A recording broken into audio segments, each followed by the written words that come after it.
Hi there, listeners, and welcome to the Curious Collective podcast. Conversations designed for the veteran and first responder community to bring awareness to those holistic practices that help us live our best life.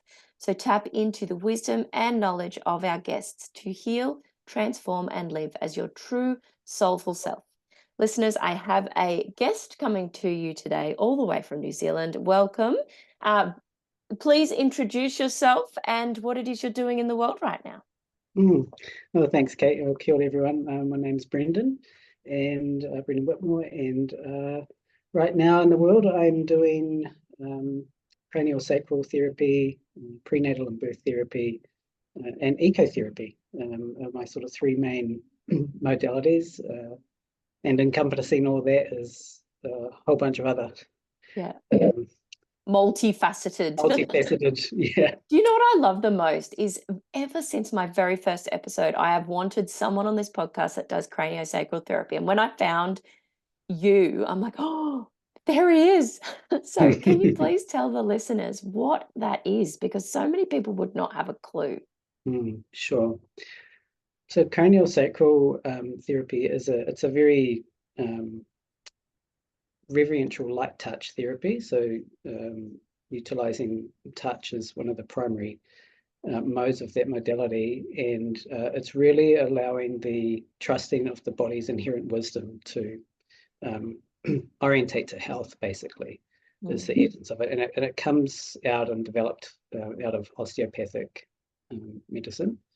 But it's a specific field on its own now, in different facets, and sort of been developed over the years. Yeah, it's And so did you find it through having it done as a therapy for yourself? yeah, I did, and it was profound. Yeah, yeah. And Yeah. what do you enjoy now when you work with clients utilizing this therapy? What are the main things that you're like, continuing to, oh, I love this? Well, it's one of my main focuses is trauma, particularly developmental trauma. So attachment and very early life foundational experience, and just seeing that repattern in clients, and for them to be liberated and coming to me and saying, "Oh, my life's so different now," and it's just so rewarding, and Fills you up. it really fills me up. So this is interesting. Tell me, so you did mention at the start you're working with developmental and babies, children. Is this Mm. um can stuff you're working on with your therapies that you're doing, your multifaceted therapies, is it like in utero through to birth and onwards, or what kind of time frame? Yes, it's about 1 year preconception, Yeah, and wow. intergenerational, through to about first 3 to 5 years of life. So I primarily work with adults, and can do quite a lot of regression type therapy into those spaces, for those that are willing. Yeah. Yeah. So is this is stuff I'm like if people had birth trauma or abuse as a child, all sorts of things that you work with. Yeah, yeah. So all of that, and particularly attachment, strong focus around birth and birth process. Yeah.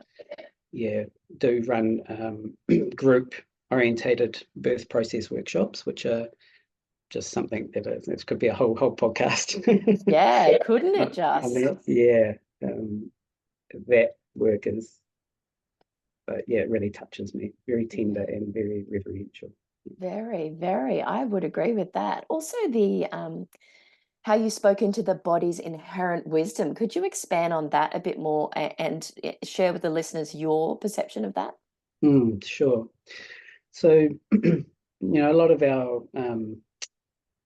I guess, mainstream currently is very orientated to the pathology or the dis-ease within a system, where a lot of our holistic modalities, and more now with our trauma therapies, somatic experiencing, and our somatic type therapies or body-centered therapies, are really understanding that the intelligence within of like why these pathologies develop, or these fragmentations within our wholeness develop, is really the essence behind that is so intelligent. And if we can befriend that and understand why, then those parts of us tend to reintegrate into our wholeness, and hence we have transformation and liberation and Yeah, growth. Do you know choice. what? That word integration is so integral right now. I see so many people out there, doing the work. They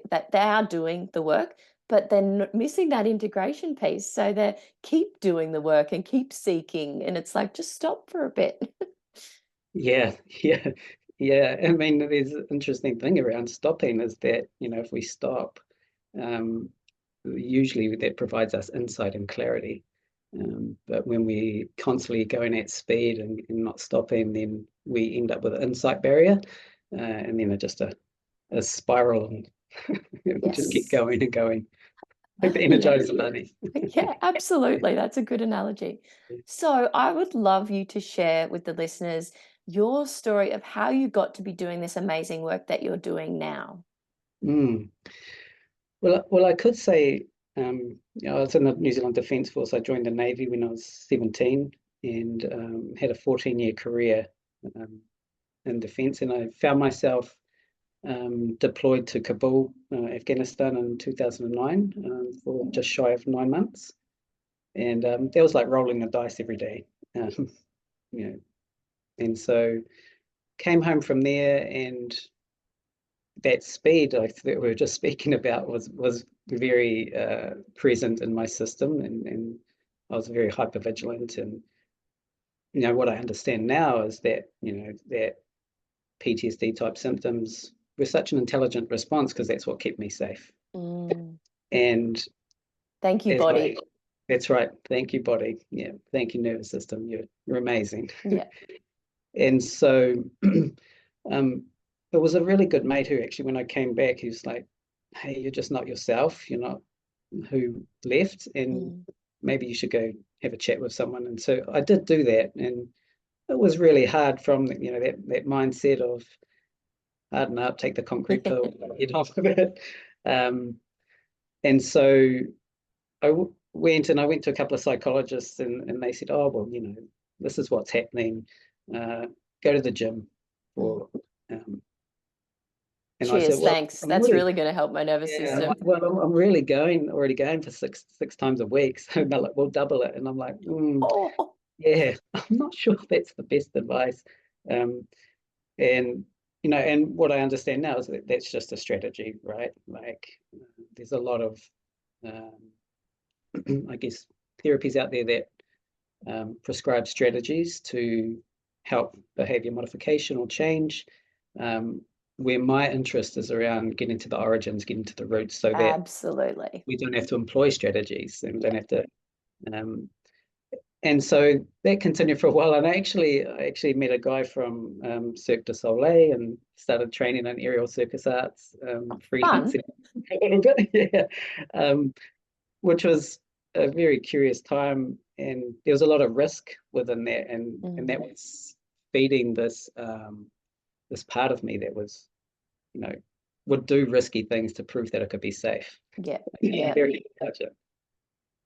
And at that same time, I was like, well, I'm really inflexible for aerial circus. So I need to get flexible. So I started doing some mind body practices. And the first one was an Ashtanga yoga class, actually. Oh, yeah. Full And on. full on, yeah, first experience of yoga. Let's just go straight to Ashtanga. And but I actually, a funny story. I remember having a getting to Savasana, and I was really confused why everyone was lying down at the end of the exercise class. Going, I don't know. And the instructor said, "Can you just have a rest?" And I was like, "Oh, I have to go." And Oh, I've done very, that before too, very Brendan. bizarre. Yeah. I Now mean, I what I love now, Savasana. It's my favorite. absolutely love it now. But so that was my sort of first experience of that space. And as I started practicing, I started to notice, that I was feeling more calm in myself. And I ended up starting to do, I was like, wow, I love this aerial circus arts and I'm really enjoying yoga. Let's combine the two. Oh, And yeah. I did some training in aerial yoga and started offering that. And I met someone through that time who said, "Hey, have you tried craniosacral therapy, like this amazing therapy where you can actually go through a birthing process during it if you're willing. And I was like, oh, that sounds intriguing. Interesting. Yeah. So I went and seen a guy, and my first session, I was like, how is he reading my mind? What is going on here? And he said, what are you thinking right now? And I said, oh, well, there's this memory of me being a nosy child. And he said, oh, you mean you needed to make sure your environment was safe? And I went, oh, something landed in my body in that moment, and it just changed so much. Great unraveling. Unraveling very much. And I had another session with him, so 2 sessions in, and I was like, oh, I'm really feeling back to myself. It's really profound. And I don't know what he saw in me, but maybe there was something, and he said, hey, would you be interested in doing a 2-year training in this modality? And I was like, yeah, sure, I'm in. Little did I know how much personal process work was going to be involved in that. And I thought I was going to be learning how to, do some sort of manipulation of spines and things like that. But it turns out it was very attachment focused, and we did a lot of deep regression work and working on building secure attachment in ourselves and embodied presence, so that when we're working with others, we can just be that stillness. Absolutely. And they So talk important. You see practitioners out there that haven't necessarily gone to the depths of that embodiment piece, and it is clear as day. Absolutely, yeah, very much. There's a lot of strategies that are in place. It must take its toll on their nervous system to be trying to hold space and do this work when they're not, there themselves. I agree. I imagine it really does. And that was, so I did 2 years with that, and that got me really curious about the pre and perinatal work, because we touched on the embryology and things, and I was like, wow, there's something in this. And I ended up doing some of that birth process group work during that, and that was absolutely mind-blowing. And there was a lot of intergenerational stuff that came up, and I was like, wow, this is Stuff I that some want to people learn how to just do don't that. even have a concept of, but it fascinates me. Yeah, it's very I mean, I've just been digging ever since, really, and continuing that path. And I did a year training through a association in America, which is the Association of Pre and Perinatal Psychology and Health. They've been going for about 40 years, since the 80s, and did an educator program in that. And then I've been really fortunate to have sort of this one teacher and mentor, probably for the last 8 to 10 years. And it's been a beautiful unfolding of relationship. I bet it has for that mentor as well, like to see the growth and change and transformation in your learning and discovery of this work. Absolutely, yeah. So I continued on that path, and he's just offered a training to teach how to work with this birth process, and I'm now assisting on training others in that space. Oh, wonderful. So beautiful. And then throughout all that time as well, I did some training in more somatic type work, like Hakomi, and some Hakomi work, and then specific trauma work in regards to somatic trauma therapies, which led me into sort of, well, how do I use this outdoors? Because there's a lot of people out there that don't really like sitting in a therapy room, but would really. And so I ended up doing a training in what's called somatic ecotherapy. And ecotherapy, in essence, the meaning of those terms just means coming home to yourself. And that took me into sort of rites of passage work as well. And I ended up doing a few wilderness vigils and sitting 4 days, 4 nights fasting with nothing but a sleeping bag out on the land. And have you taken others out doing that work as well? Yeah. Oh, how is that? How does that go? It's pretty amazing. Yeah. So have you worked, say, with veterans or first responders in that rites of passage work yet? Not in the rites of passage work, but in the craniosacral and birth process work I have. Yeah. And how And are it's they? been Yeah, profound. Profound, yeah, like just transformational. A Yes, I love that. lot more calm in their life. Yeah, Yeah, yeah. yeah, Able to stop and connect and feel yeah. safe in their body. Yeah. That's right. So, Yeah. what I would love for you to talk into, I talk about it all the time, but I would love your verbiage around Mhm. it, is that's the somatics word. So, what is somatics and why is it great for trauma therapy and trauma release? Mhm. So somatics, I mean, soma, it comes from the word soma, which means body. So, up until probably the 1990s was a decade of the brain, and there was a lot of investment, and let's understand how things are working in the brain. And more recently, 2000s on, it's been, well, actually, there's this whole nervous system. Mhm. Like, what's going on there? And I guess Stephen Porges' work has been really profound in that space around polyvagal theory and understanding how that works.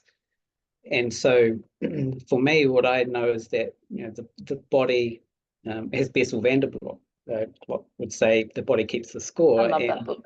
yeah, it's beautiful, and it really does. Like, there's this uh, energy that freezes within us when we have an overwhelming experience Mhm. that gets stored in the body and fragmented from our wholeness, as I would say. And we need a space to be able to allow that to process so that the river can run free again.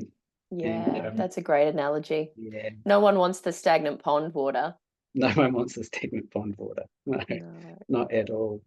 Yes, And it's so a big thing in the craniosacral work and in the birth process work particularly, we really slow things down a lot to ensure um, that the brainstem can be live. yeah. So a little interesting fact is that our set point of our nervous system, or the glue that goes into our brainstem, happens 1 hour post birth.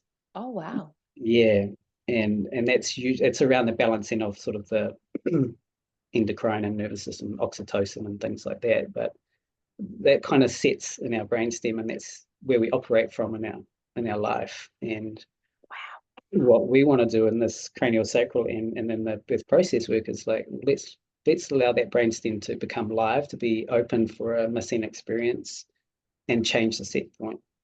So Mm. it's like our whole physiology, everything in our body gets an upgrade. Um, Yeah, wow.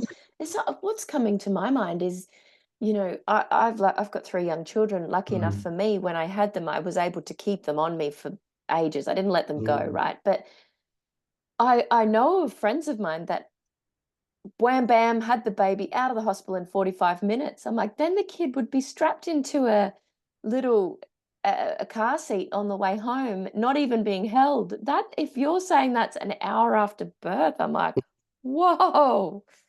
Yeah, I mean, it can be stimulating information, and but yeah, I mean, this is where, luckily now, like a lot of this attachment research around skin to skin, Mm.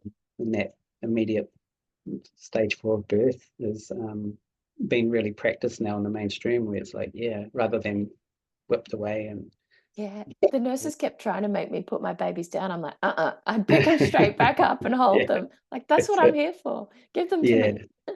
beautiful. Yeah, but yeah, so many instances are flashing to my mind where that wouldn't have happened, and the Mm, poor, yeah, oh, fascinating. I love that you've kept on this exploratory journey. Like you said, you just keep going down that path and learning and learning and learning because it's something that really lights you up quite clearly. I can see that. yeah, absolutely. Yeah, it's really spins my wheels. Yeah, I like that spins your Yeah, wheels. yeah. So if people were interested in, looking into the somatic work or even the rites of actually, before we go into that, tell me a bit more, are you able to, about this rites of passage work? Yeah, actually, I'll take a little different spin on it actually, and because I've been reflecting on this a lot, and I haven't got any science to back this up, but with rites of passage, there's 3 stages, and those 3 stages are separation or severance, the liminal or threshold space, where it's like the betwixt and the between, and then there's the return or the integration piece. And what I've been reflecting on a lot, particularly as a veteran, is that, when we leave and join the military, that's like the first stage of a rite of passage, it's severance, where we're leaving our familiar known and we're moving into something that's unknown. And perhaps our whole career in that space is sort of the liminal, the betwixt and the between, and um, or if we go on deployment, we're definitely in a different space, a liminal space, and we're in a threshold environment. And what I think is missing a lot and it's the hardest part of a rite of passage, is the return. Um, I've set out on the land and 4 days and 4 nights, and you get to the fifth morning, and I'm like, I just don't want to go back to, So the return piece can be hard because things are really fast and can be quite overwhelming. And from a veteran perspective, sometimes when we come home, and I know my experience coming home from Afghanistan was like, cool, could get off the plane, got picked up, and that was it. There was no ritual or a real large welcoming to cleanse and release. And I know in a lot of traditional societies, there were always practices and rituals that would, well, the understanding was that, if there had been conflict, anyone that you had done harm to, their soul was now attached to you. Oh, interesting. Yeah. So there would be this whole cleansing process and reintegration, Yeah.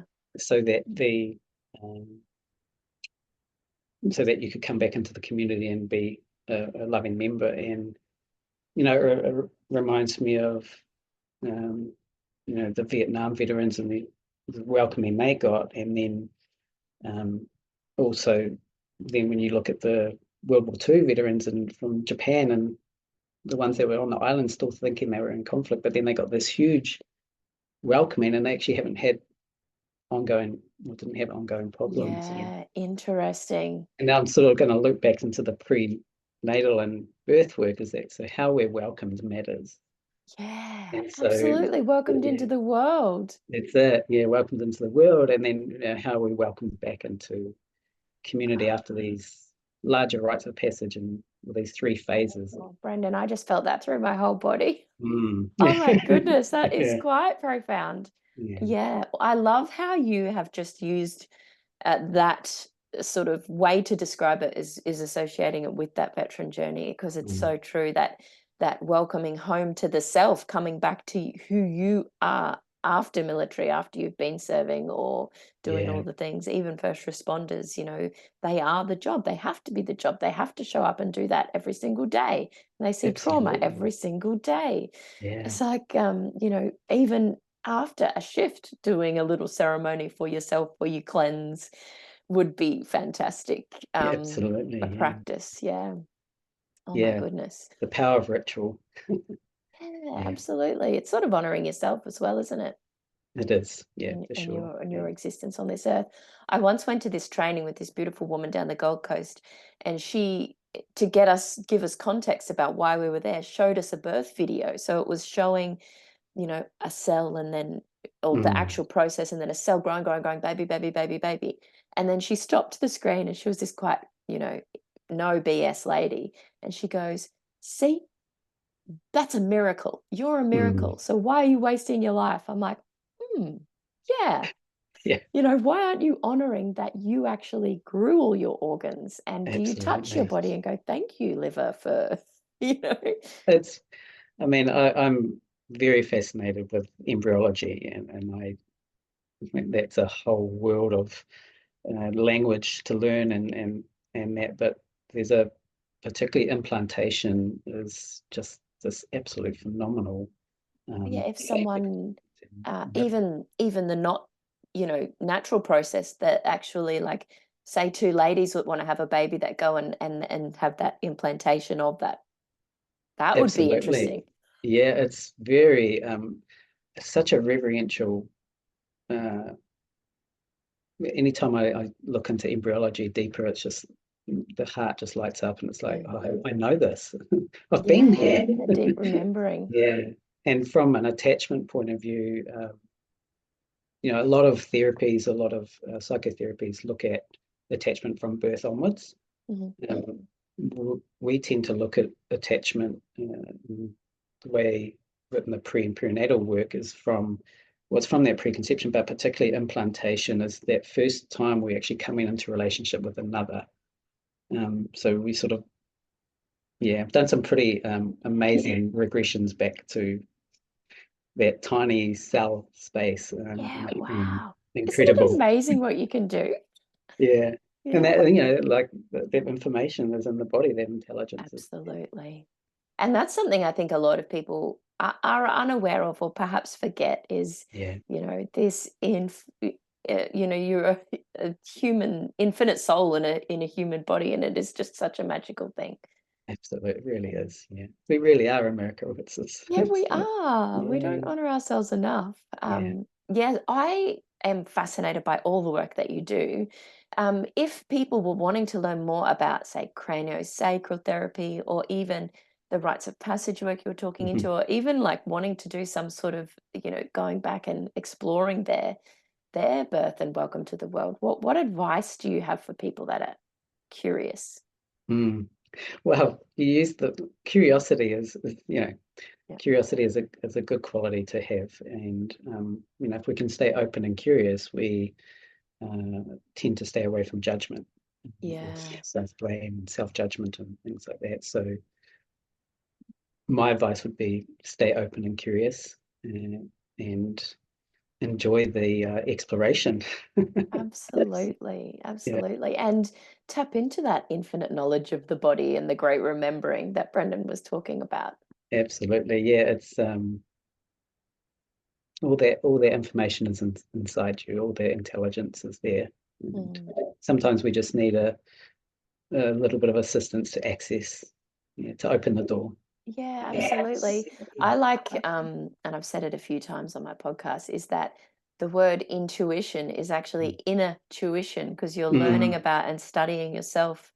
And that curiosity you just spoke into is like bringing that into your own space and going, but what if? Or what about this? Or how about this? Yeah. yeah.